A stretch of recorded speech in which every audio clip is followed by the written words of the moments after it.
അപ്പോൾ നമ്മളെ സംബന്ധിച്ച് ഇതൊരു വലിയൊരു ഭാഗ്യമാണ്. കാരണം രഥയാത്രയിൽ മാത്രം മനുഷ്യന്മാർ കാണാൻ ഇരിക്കുന്ന ഒരു മേരുവാണ്. അതിന് മുമ്പ് നിങ്ങളാണ് കാണുന്നത്. ഞാൻ ഈ ഭാഗ്യത്തെ ഞാൻ ചെറുതായിട്ടല്ല വലുതായിട്ടാണ് കാണുന്നത്. കാരണം എന്താ അറിയോ, ഞാൻ അങ്ങോട്ട് ഈ തിരുനാവായയിൽ ഒരു ദിവസം വന്നിട്ട് തിരിച്ചു വരണം, ഇതായിരുന്നു എൻ്റെ പ്ലാൻ. പകരം ആരെങ്കിലും ഒരാളെ അവിടെ ഇത്രയും ദിവസം നിർത്തണം. പക്ഷേ ഞാൻ ആ പ്ലാൻ മാറ്റുകയാണ്. കുറേ ദിവസം ഞാൻ ഉണ്ടാവും അവിടെ.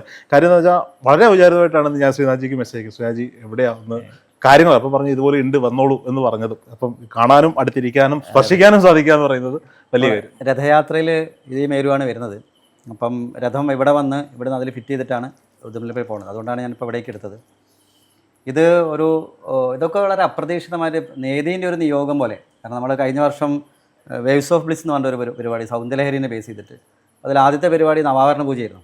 ഞാൻ സാധാരണ ചെറിയൊരു മേരിൽ പൂജിക്കാം എന്ന് വിചാരിച്ചപ്പോൾ ഡോക്ടർ ആർ രാമാനന്ദ് രാംജിയുടെ പറഞ്ഞാൽ നമുക്ക് വലിയ മേരുണ്ടാക്കണം എന്ന് പറഞ്ഞ് കണ്ണൂരുള്ള ഒരു വികാസ് എന്ന് പറയുന്ന ഒരു ആശാരി, നമ്മുടെ ശിഷ്യനാണ്. വികാസാണ് ഇത് ഉണ്ടാക്കുന്നത്. അയാളുടെ ജീവിതത്തിൽ ആദ്യമായിട്ട് ഉണ്ടാക്കുക.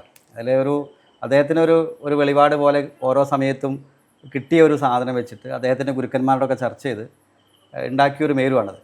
അതിമനോഹരമായിട്ട് ചെയ്ത നമ്മൾ നവാവരണ പൂജ ചെയ്താണ്.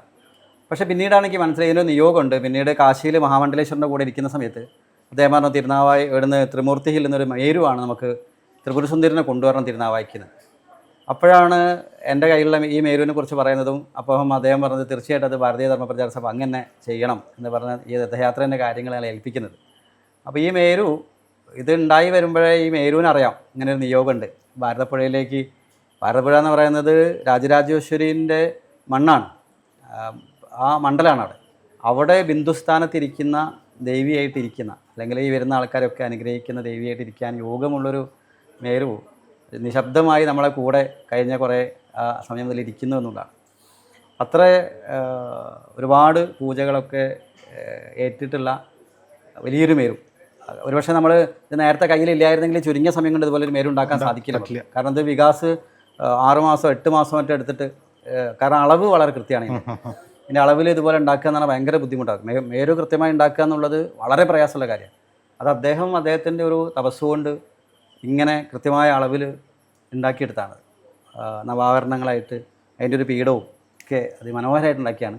എന്തായാലും അത് കാണാൻ രഥത്തിൽ കാണുന്നതിന് മുമ്പ് പുറത്ത് കാണാനൊരു ഭാഗ്യം മീഡിയൻ്റെ പ്രേക്ഷകർക്ക്. ആ ഭാഗ്യം ഞങ്ങളുടെ പ്രേക്ഷകർക്ക് കൂടി കൊടുക്കുകയാണ്. കാരണം നാളെ കഴിഞ്ഞാൽ, ഒരു ദിവസം കൂടി കഴിഞ്ഞാൽ, എനിക്കത് ടെലികാസ്റ്റ് ചെയ്യുന്നതിൻ്റെ 8 മണിക്കൂറുകൾക്കപ്പുറം രഥത്തിലേറി എഴുന്നള്ളാനുള്ള ആധീനങ്ങളും സന്യാസിമാരൊക്കെ കുമ്പിട്ട് തൊഴാനും അല്ല, ഈ ലക്ഷോപലക്ഷം ആളുകൾ വന്ന് നമസ്കരിക്കാൻ ഉള്ള മേരുവാണ്. ഇതിൽ തൊടാനും അടുത്തിരിക്കാനും ലഭിച്ച ഭാഗ്യത്തെ ചെറുതായി കാണുന്നില്ല, വലുതായി തന്നെ കാണുന്നു. അപ്പോൾ അവാക് മീഡിയയുടെ പ്രേക്ഷകർ, ഇത് കാണുന്ന ലോക മലയാളികൾ, കേരളത്തിൽ നടക്കുന്ന കുംഭമേള എന്ന് തന്നെ ഞാൻ കേരള കുംഭമേള അവിടേക്ക് എത്തുക, ഭാഗവാക്കാകുക. ഇതൊരു ചരിത്രത്തിൻ്റെ പുനരാവിഷ്കാരം എന്ന് പറയാം. പക്ഷെ മറ്റൊരു ചരിത്രത്തിൻ്റെ തുടക്കമാണ്. ചരിത്രം മാറ്റി അത് പ്രസന്റിലേക്ക് വരികയാണ്. വർഷാവർഷങ്ങളിൽ ഇത് ആവർത്തിക്കപ്പെടട്ടെ. ഇതെല്ലാം സന്തോഷം.